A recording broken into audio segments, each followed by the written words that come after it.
everyone, and welcome back to my channel.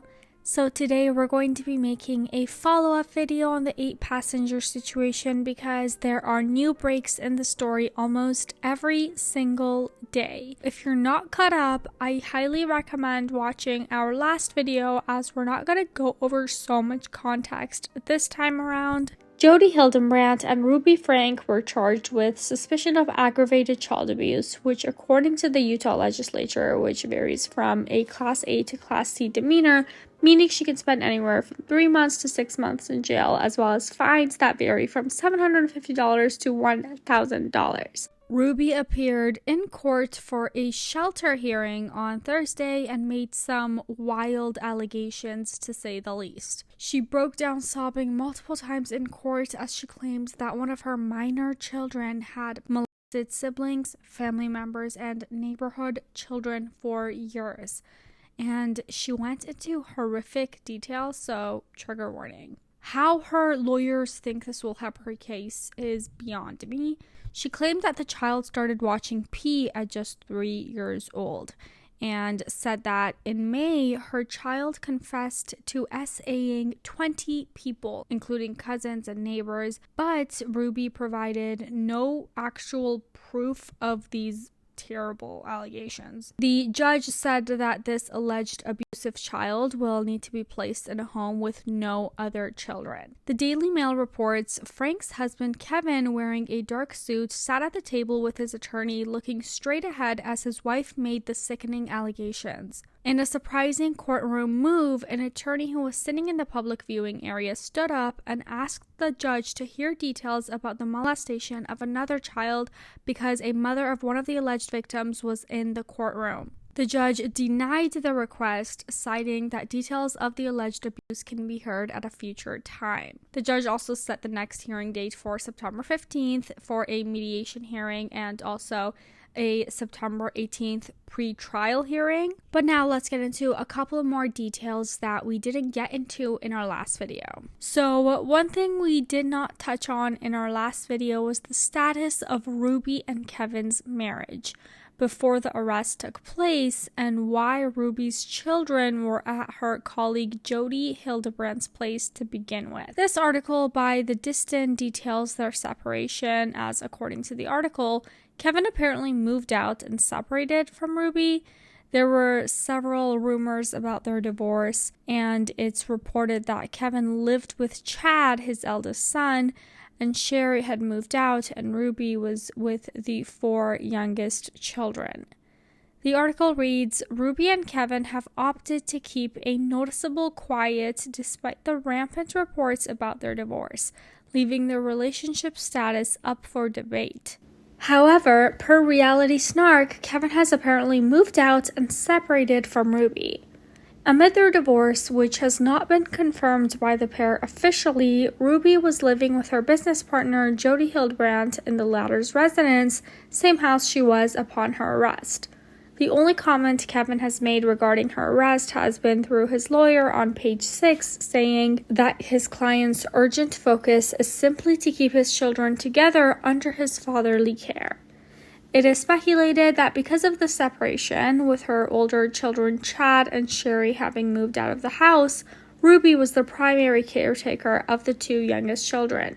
It is also speculated that because of the split, she would spend a lot of time at the Hildebrandt residence, which is why the 2 children were staying there for long periods of time, and one was found there after the other escaped and asked for help. Additionally, neighbors have spoken out about what it was like living next to them, and it was anything but a nice, normal home. According to this Daily Mail article, one neighbor recalls a time at Jody's property where their van was parked outside, famously marked with the 8 passengers logo at the back of it. They recalled seeing Frank's 8-passenger van regularly parked in front of the home at the time. They said, 6 to 8 weeks ago when it was really hot, I was outside in the late morning afternoon pulling weeds, and over at Jody's home, several kids were also outside her home pulling weeds.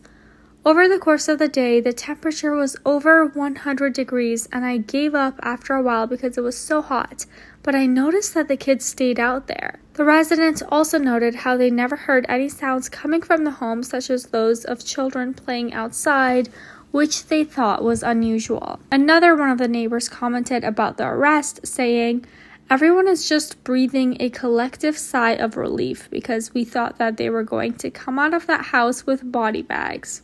Neighbors were said to have been in contact with the Utah CPS, which are the Child Protective Services, as well as the Police Division of Child and Family Services in the past, to no avail.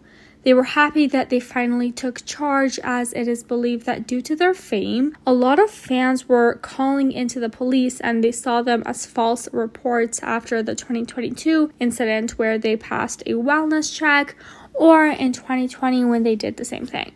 We spoke about this in our last video, and the police came to do a wellness check on the children and it seemed fine at the time. This NBC article explains it in a little bit more detail, saying, "The female neighbor said that she made an initial call to CPS around September 2022. She then got a voicemail which she shared with NBC News in response.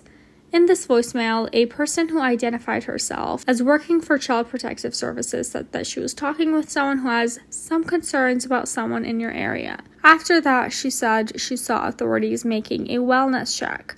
However, she said no one answered the door for the officers. At some point after the officers left, papers were put up in the windows of the home," both neighbors said. The State Health and Human Services Department did not immediately respond to a request for comment. The female neighbor said she hopes Frank's children know that some members of the Springville community have long hoped authorities would step in to help them. And now, Kevin was seen outside the home after the arrest, returning to his old home. He had with him travel bags and a pillow, and he seemed well received by his neighbors upon his return. Outside of his lawyer's comments, he has not spoken about the situation, but we will stay close to that story as we can imagine that he has a lot to say from his perspective. He has since removed the 8 passengers YouTube from his van, but changing the license plate is not as easy. Additional reports from the neighbors highlight from this People magazine article say, "We saw their presence in the neighborhood almost daily, and then we just quit seeing the youngest 2 around. That was a big change. For most of us, it didn't point to criminal behavior. It was just curious, like, what happened there?" Although that raised a big question mark for neighbors, their biggest concern was that Frank's 2 teenage girls appeared to be left home alone for weeks on end. They said, "It's like she went down to southern Utah to Hildebrand's house with the 2 youngest and then left the teenage girls home alone up here in Springville, which is about 4 or 5 hours away." They added that Ruby had always appeared friendly and engaging. They never directly witnessed her yelling at her kids or any antisocial behavior from them. But let's talk more about the fact that Ruby spent an increasingly long time at Jody's house. This NBC article reports, neighbors said Frank began spending more time away from her home in Springville after she got involved with Hildebrand's Life Counseling Service Connections, which has been criticized online for how it teaches parenting to its followers. The teachings include prioritizing the organization's principles of truth over people's children. Hildebrand did not immediately reply to multiple requests for comment. The article goes on to say, a female neighbor said that she and others in the community had tried to get authorities to intervene for at least a year. The female neighbor said she thought things were bad for the children, but she said she was deeply upset after she learned about the condition they were found in. According to another neighbor reported by People magazine, the Franks renovated their backyard after they moved in and put in a sand volleyball court, a hot tub, and an outdoor pizza oven for the family.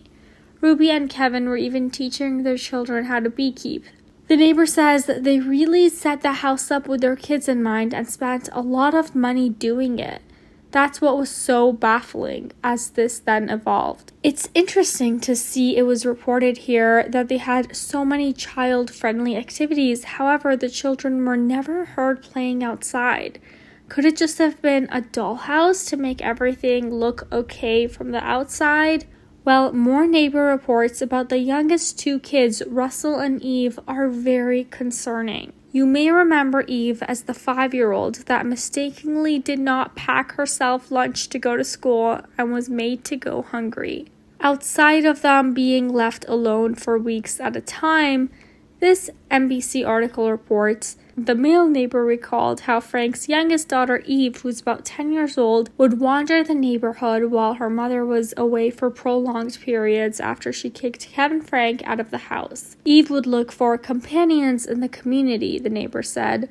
The neighbor said it did not seem like she was attending school. She would just knock on your door and say, "Hi, can your kids play?" he recalled. And we're like, "Well, they're at school. They won't be home for 3 or 4 hours." And she'd be like, "I'll wait." He added, "She's like this lost child." Now, I didn't even want to think about the danger potentially having a young girl wandering the streets by herself and looking for friends to play with can cause.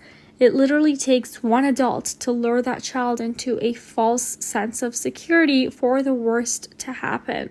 In addition to all of that, contradictory to the one neighbor who felt Sherry always appeared kind, her other neighbors did not have the same to say about her. Neighbors said Frank would insert herself into other neighbors' lives. One neighbor cited an instance in which Frank gave a sermon-like lecture over which she called inappropriate posters of women posing in shorts that were displayed in a garage. Frank kicked her husband Kevin out of the home last year, a source with knowledge of their relationship said. And that sounds just like Ruby, as she has criticized other people very heavily in what she sees as inappropriate. Her neighbors always viewed the children as sweet, engaging kids and were devastated when they saw almost a dozen police cars pull up to the residence for Ruby's arrest. They tried their best to band together as a community, but as we can see with this story and many others, Child Protective Services are rarely as thorough or fast-acting as they need to be. Often, it's just too late when they decide to take any action. So, something we talked about in our last video was Danielle Bregoli and her experience with going to a behavioral camp, as well as her expose from earlier this year. She had gained fame a few years ago after her appearance on Dr. Phil as a troubled teen for her famous catchphrase, "Catch me outside, how about that?" The episode titled, "I Want to Give Up My Car-Stealing, Knife-Wielding, Twerking 13-year-old Daughter Who Tried to Frame Me for a Crime," featured the then 13-year-old as she detailed her relationship with her mother. That clip of "Catch Me Outside, how about that?" went mega viral, and it was everywhere in 2016. After her appearance on the show, Dr. Phil, an American psychologist and TV personality, sent her to a camp called Turnabout Ranch immediately. So much so that she didn't even know she became a viral meme yet as she was isolated. She commented on Emily Ratajkowski's podcast High Low, and Unilad reports. Bregoli said, "Imagine you get home from being in this fucking fucked up place for fucking 6 months, and then you open your phone and go on Facebook, and all you see is yourself, and you're 13. She went on to say that she was left thinking, "I didn't kill nobody. I didn't touch nobody, kid. I didn't kill no puppy. Why am I here? Even the worst of the worst don't get treated like that." And Bregoli claimed that she didn't find out the whole truth about her appearance until she was 19. She went on to talk about her mother and said, "I actually found out on my 19th birthday that my mom had been emailing Dr. Phil since I was 2 years old." She says, "My mom is a very narcissistic person, and you know narcissists, they like a crowd, figuratively and literally, they like a crowd, because they feel like, well, I can't convince the people who really know me, so I can convince others of whatever narrative I want to play." So we cannot be too surprised that her mother happily shipped her 13-year-old off to this camp. Danielle recently made a YouTube video talking about her negative experience at Turnabout Ranch and goes on to talk about it as an adult now looking back. People magazine reports that Danielle was joining the Breaking Silence movement, which featured a lot of child celebrities talking about their experiences with child abuse as young stars. She talks about the ranch that describes itself as a Christian-based residential treatment program for troubled teens, and she says that they took away necessities and made them privileges. She goes on to criticize Dr. Phil and says that she demands an apology from him, and any child he has sent to a program like this deserves one as well. She goes on to say that for the first 3 days upon her arrival at the facility, there was no showering, and that for that duration of time, she was forced to sit upright.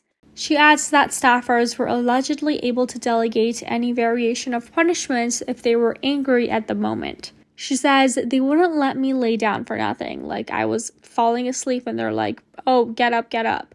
So I'm just sitting here like, this is going to be really bad when I saw these people have no sympathy. Danielle says that she felt compelled to speak after she heard another young woman who appeared on Dr. Phil's show was sexually abused by a member of staff there. She goes on to talk about the lack of security measures there and why they were all afraid to speak up, and then talks about when it's your word against the staff's with no cameras, as they have no phones and had no access to the internet. They felt afraid to be able to talk about anything. And she finishes the video by saying, part of the whole Dr. Phil show is that they send these kids to either Turnabout Ranch or these other programs that are also in Utah, but they're all wilderness programs and they're all effed up. Adding that when you get there, you see you're in the middle of nowhere. You know there's nowhere to run. If you try to run out, they're either going to find you, you're going to get in more trouble. If you do get away, you're going to get eaten by a coyote or something. And now Ruby's son Chad would have a similar experience in Utah as he attended a camp for troubled teens called Anasazi, which is rumored to be even more intense. This is all alleged, but there have been reports at Anasazi that children have died from being beaten after just 6 days of being on the program. The therapists have been criticized for being unprofessional and inexperienced, as well as some people just leaving comments about Chad specifically. It is rumored that now Chad lives alone, away from all this trauma, and we really hope that that's true. But anyway, guys, that is going to be it for the update today. We're going to keep following this story as it unfolds. As always, feel free to leave this video a thumbs up and subscribe to this channel. Hit that notification bell so you don't miss out on any new tea spills from us. And for now, here's some well-deserved eye bleach.